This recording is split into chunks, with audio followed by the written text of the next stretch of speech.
Урматтуу депутаттар, 2022 жылдын 3 ноябрында Бишкек шаарында кол коюлган Кемпирабад суу сактагычынын суу ресурстарын биргелешип башкаруу жөнүндө Кыргыз Республикасы министрлер кабинети менен Өзбекстан Республикасынын өкмөтүнүн ортосундагы макулдашууну ратификациялоо тууралуу мыйзамдын долбоору демилгечи министрлер кабинетинин төрагасы эл аралык иштер, коргоо, коопсуздук жана миграция боюнча комитетинин чечими 3 окууда кабыл алынсын. Агрардык саясат, суу ресурстары, экология жана регионалдык өнүктүрүү боюнча комитеттин чечими жактырылсын.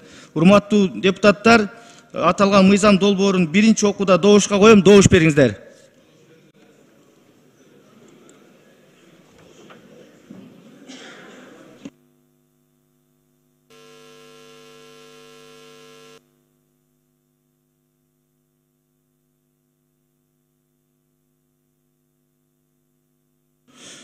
Рахмат. Макул 64, каршы 18, баары 82, катталды 83 өттү. Кайра коюлбайт, жаңы регламент боюнча эсептелинет. Ушул аталган мыйзам долбоорун экинчи окууда добушка коем. Добуш бериңиздер.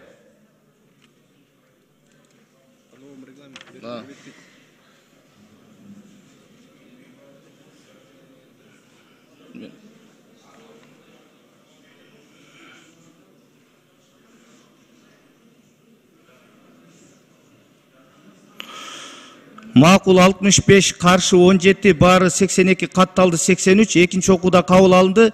Урматтуу депутаттар, аталган мыйзам долбоорун 3-чү окууда добушка коем. Добуш бериңиздер.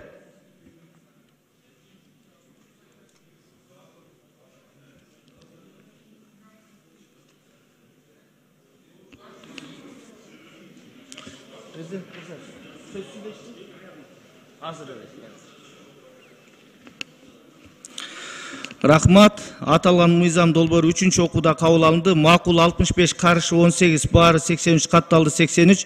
Рахмат, урматтуу депутаттар, аталган мыйзам долбоорлору кабыл алынды. Рахмат, барыңыздарды куттуктайм. Азыр. 5-чи микрофон. Бүтүн Кыргызстан Мадумаров. Азыр эле ушул жыйын башталаарда Кыргыз Республикасынын конституциясын, мыйзамдарын аткарууга ант берем, антымды буссам жазага даярмын деп министрлер убада беришти да. Биз депутаттар дагы ошондой убада бергенбиз. Мен стенограмма үчүн айтып коеюн. Жаңы регламент боюнча, урматтуу кесиптештер, чек араны өзгөртүү жөнүндөгү мыйзамдар 3 окуудан кем эмес каралат. Ар бир окуунун ортосунда 10 күндөн кем эмес убакыт өтөт деп турат. 10 секунд деп турган жок ал жерде. Бул дагы менин талабым эмес, урматтуу жакшылар. Бул дагы регламенттин талабы. Азыр айтасыңар, өзгөчө абал болгондо дагы социалдык экономикалык маселе каралганда. Бул мамлекеттик чек ара өзгөрүп атат. Мамлекеттик чек ара жөнүндөгү мыйзамдар 3төн кем эмес, керек болсо 4-чү окууга барат деп турат. Карап көрүңүздөр. Эмне үчүн мыйзам чыгаруучу ушундай оор процедураны киргизип койгон? Чек арага шашпагыла деп киргизген. Карагыла, кылдаттык менен изилдеп чыккыла деп ушул нормаларды киргизген. Биз азыр 5 мүнөттүн ичинде 3 окуудан ала салдык. Бул да мыйзамсыз. Бул да мыйзамсыз. Садыр Нуркожоевич биздин мамлекетте мыйзамдуулук үстөмдүүлүк кылат деп айтып келатасыз. Мыйзамдуулук үстөмдүүлүк кылса, мына ушул туура эмес болуп калыптыр, кечирип койгула, көбүрөөк аракет жасап коюп турбуз. Биринчи окуудан кабыл алдык, экинчи окууга даярдык көргүлө деп коюшуңузга керек. Себеп конституциянын кепили өзүңүзсүз. Мына ушул норма мен кабыл алган эмесмин, дагы бир жолу айтам. Мына ушул норма турат. Биринчи, экинчи окуунун ортосунда 10 күндөн кем эмес убакыт, бирок 30 күндөн ашык эмес деп турат.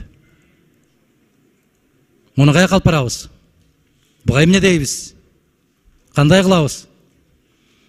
Мен муну дагы стенограмма үчүн айтып койдум. Келечектеги урпактардын алдында биздин ата-бабаларыбыз канчалык мыйзамды сыйлагандыгына бир көргөзмө куралы болуп калсын.